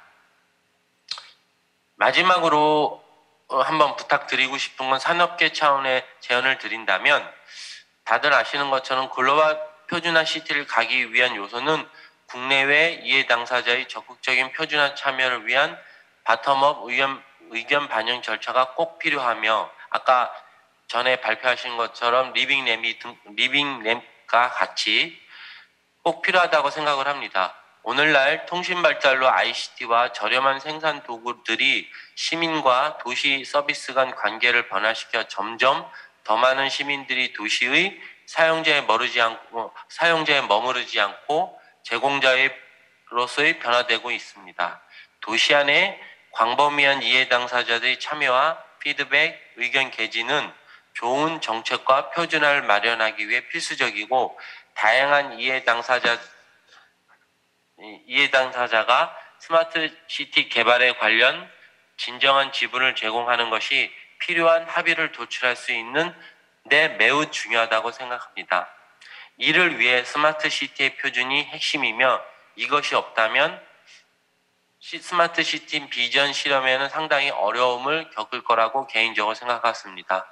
이런 의미에서 오늘 포럼이 의미가 크다고 생각하고 향후 지속적으로 포럼을 개최하면서 여러 가지 의견이 도출되었고 합의되었으면 합니다. 감사합니다. 네, 감사합니다. 한국에서의 스마트 시티 관련한 표준 진행 상황을 간략하게 설명을 해주셔서 감사드리겠습니다. 마지막 그 패널 스피커로 서울대학교에 재직하고 계시는 권영상 교수님을 모시겠습니다. 예, 부탁드리겠습니다. 네, 방금 소개받은 권영상입니다. 저는 서울대학교에서 도시 계획을 가르치고 있고요. 최근에 스마트 시티 사업을 디렉터를 하고 있습니다. 간단하게 네 분 주제 발표 굉장히 인상 깊게 잘 들었고요. 각 네 분들의 발표 내용에 대해서 간단하게 코멘트를 하겠습니다. 답변을 시간 관계상 안 하셔도 되고요. 나중에 이런 자리가 또 만들어지면 또 소통할 수 있을 것 같습니다. 첫 번째로 이번 포럼의 주제가 국제 표준이기 때문에 우리 김드로즈 선생님이 발표하신 내용에 대해서 제 의견을 말씀드리면 조금 전에 우리 김한식 팀장님 말씀하신 부분도 마찬가지인데 사실 이 표준이라는 거를 한국이 굉장히 좋아합니다. 우리 도시계획을 할 때도 한국에서 제일 처음 하는 게 먼저 표준을 만들고 탑다운 방식으로 지금까지 굉장히 많이 해왔는데 사실 거기에 대한 논란은 또 있는 것 같습니다. 최근에 도시계획 패러다임 자체가 바텀업 방식으로 바뀌고 영국 같은 경우는 계획 허가제라고 해서 어떤 지침을 미리 만들어 놓는 게 아니고 사람들이 만들어가는 협의해서 만들어가는 그런 방식을 가지는데 아까 우리가 이제 국제 표준이라는 이름으로 여러 가지 표준을 지금 만들고 있는 것 같은데 이게 자칫 일반화의 오류에 빠지지는 않을까 이런 생각이 듭니다. 제가 뭐 최근에 몇 개 해외 프로젝트에 참여하고 있는 것들을 보면 뭐 인도네시아나 베트남 프로젝트 같은 거에 참여했을 때는 거기는 이제 물이 굉장히 많은 국가들이고 비도 많이 내리고 그리고 지형 자체가 상당히 다른 상황입니다. 또 몽골 프로젝트에도 참여한 적이 있는데 거기는 아예 물이 없는 상태고 그렇기 때문에 이 지금 국제 표준이라고 하는 것 특히 이제 물 관련된 국가 표준이라고 하는 것이 각 국가의 어떤 상황을 고려해서 뭐 특수화, 일반해뿐만 아니라 특수해에 대한 고려가 필요하지 않을까라는 생각이 처음에 들었고요. 두 번째는 크런치 선생님이 이제 얘기하신 내용과 관련인데 그렇기 때문에 사실 첫 번째 주제하고도 관련이 되는데 그렇기 때문에 이 표준을 만들 때 글로벌 협력이 굉장히 중요하다라고 생각이 됩니다. 그러니까 각 국가의 기후 상황이라든가 경제 상황 이런 거를 종합적으로 고려해서 지침을 만들어야 되기 때문에 최대한 많은 국가들이 이 지침을 만드는데 의견을 개진할 수 있어야 될 것 같고 최근에 뭐 제가 뭐 국제학회 같은 데를 가면은 사실은 뭐 영미권 대학들뿐만 아니고 아시아 국가들 특히 이제 또 저개발 국가들 같은 경우에 이러한 글로벌 협력의 필요성을 굉장히 깊게 느낀 적이 있습니다. 제 친구 중에 와세다 대학의 교수가 한 명 있는데 글로벌 협력 네트워크를 통해서 푸드 넥서스 프로젝트를 지금 하고 있는 거 제가 봤는데 특히 뭐 푸드 같은 경우도 이렇게 각 국가마다 상황이 다르기 때문에 이런 글로벌한 기준을 만들 때 국가 간 협력 이 부분을 고려를 해야 되겠다라는 생각이 들었고요. 세 번째는 아까 스마트 그린시티를 발표해 주신 박창석 박사님의 발표 아주 인상 깊게 잘 들었습니다. 그리고 지금 대한민국 정부가 굉장히 중요한 정책으로 뉴딜 정책을 펴고 있는 것 같은데요. 제가 아까 지금 서울대학교의 스마트시티 사업을 디렉터를 하고 있다고 말씀드렸는데 그걸 맡고 나서 제일 많이 듣는 질문이 뭐냐면 제일 많이 듣는 질문임에도 답변을 잘 못하는 질문이 뭐냐면 스마트 시티가 뭡니까? 라는 질문인데 아마 오늘 오신 여러 발표자, 토론자 분들도 조금씩 다르게 답변을 하시는 것 같습니다. 근데 제가 보니까 결국에는 뭐 첨단 도시하고 스마트 시티를 굳이 구분한다면 스마트 시티의 핵심은 결국엔 데이터에 있는 것 같고요. 그렇기 때문에 이 스마트 그린 시티의 핵심은 물순환에 있다고 봅니다. 그러니까 도시 내에서 물이 어떻게 순환하고 있는지 그거를 정확하게 데이터화해서 파악을 해놓고 그걸 가지고 비즈니스 모델을 만드는 그런 전략이 가장 결국에는 이제 핵심이 아닐까 이런 생각이 들었습니다. 그래서 이걸 위해서는 굉장히 지표를 만들고 지표를 만드는 것뿐만 아니고 사실은 이걸 구체화 실현시킬 수 있는 방법에 대한 굉장히 장기적인 투자가 필요하겠다 이렇게 생각이 듭니다. 뭐 예를 들어서 어느 도시를 새로 만드는데 또는 기존 도시를 개선을 재생을 시키는데 물 재이용률을 20%로 하겠다. 이건 지표에 해당이 되죠. 근데 20%라는 기준을 제시를 했을 때 각 지자체, 각 시에서 또는 각 국가에서 20%를 맞추는 방법은 굉장히 다양하게 됩니다. 최근에 제가 어떤 도시를 대상으로 해서 시뮬레이션을 해보니까 이런 물 재이용이라든가 침투는 세츄레이션이라고 번역해 주시면 되고요. 오염 방지 이런 부분에 있어서 대략 한 20%에서 25% 정도의 향상 효과가 나는 거를 굉장히 많은 실험을 통해서 이제 확인한 적이 있는데 결국에는 이런 그 지표라는 게 실제 실현되려면 그 방법을 구체화하는 장기적인 투자가 앞으로 필요하겠다 이렇게 생각이 됩니다. 마지막으로 그 오주영 센터장님께서 여기 부산 에코델타 시티에 대해서 설명을 잘 해주셨고요. 저도 굉장히 인상 깊게 들은 것 같습니다. 제가 그 에코델타 시티의 초창기 마스터 플랜에 참여했기 때문에 앞으로 어떤 도시가 될지 굉장히 궁금하고요. 사실 이대로만 된다면 유토피아 같은 도시가 될 것 같은데 한편으로 또 유토피아란 도시는 뜻 자체가 없는 도시라는 뜻이기 때문에 어떻게 될지 굉장히 저도 궁금하고 기대가 되는 부분이 있습니다.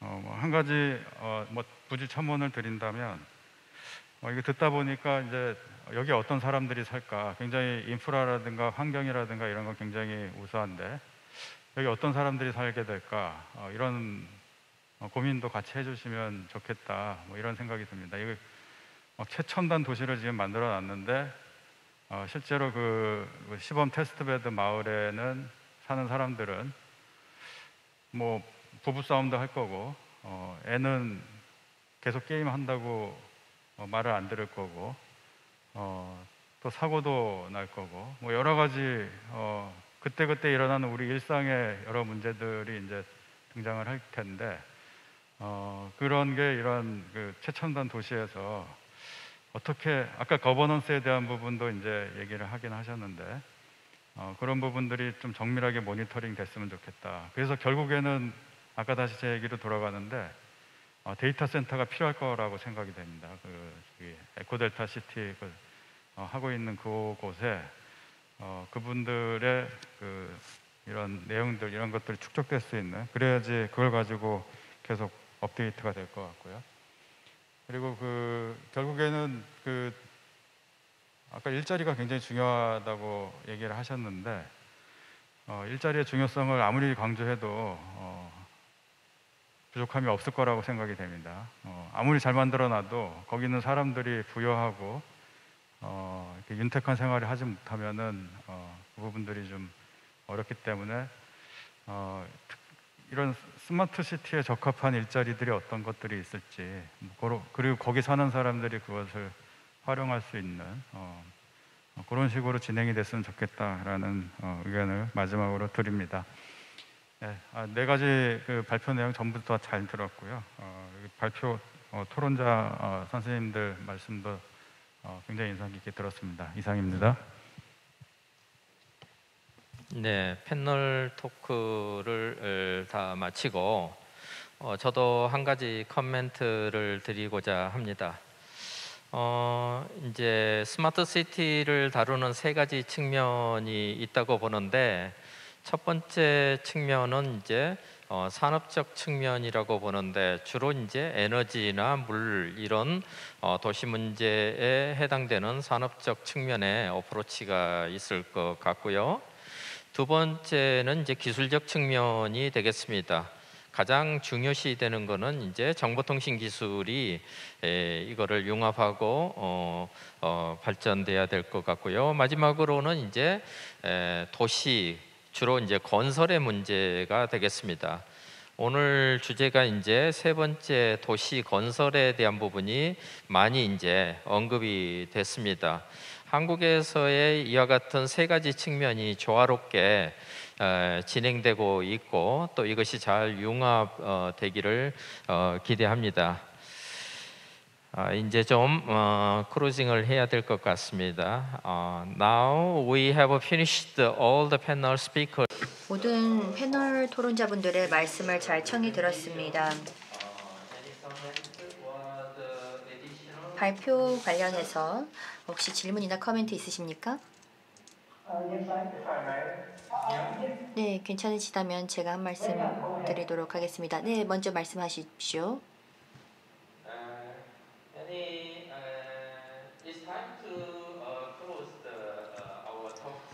네, 아쉽게도 이번 세션을 마쳐야 할 시간입니다. 따라서 이 시간을 빌어 오늘 참석해 주신 모든 분들께 감사의 말씀 전합니다.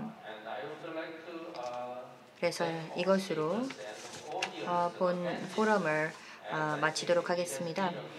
참석자 여러분, 또 패널 연사 여러분 대단히 감사합니다. 스마트 그린 시티에 대해서 살펴볼 수 있는 좋은 시간이었다고 생각합니다. 다시 한번 모든 분들 참석해 주셔서 대단히 감사합니다. 네, 감사합니다.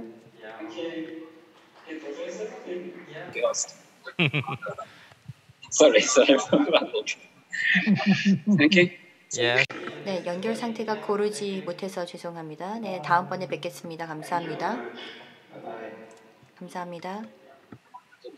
네, 감사합니다. 스마트 시티 표준화를 만들어 나가는데 어떠한 노력들이 필요한지 또 현 상황은 어떠한지에 대해서 전문가들께서 귀한 의견 들려주셨습니다. 다시 한번 감사의 말씀 드리면서 좌장을 맡아 진행해 주신 교수님께도 감사의 말씀 드립니다. 고맙습니다.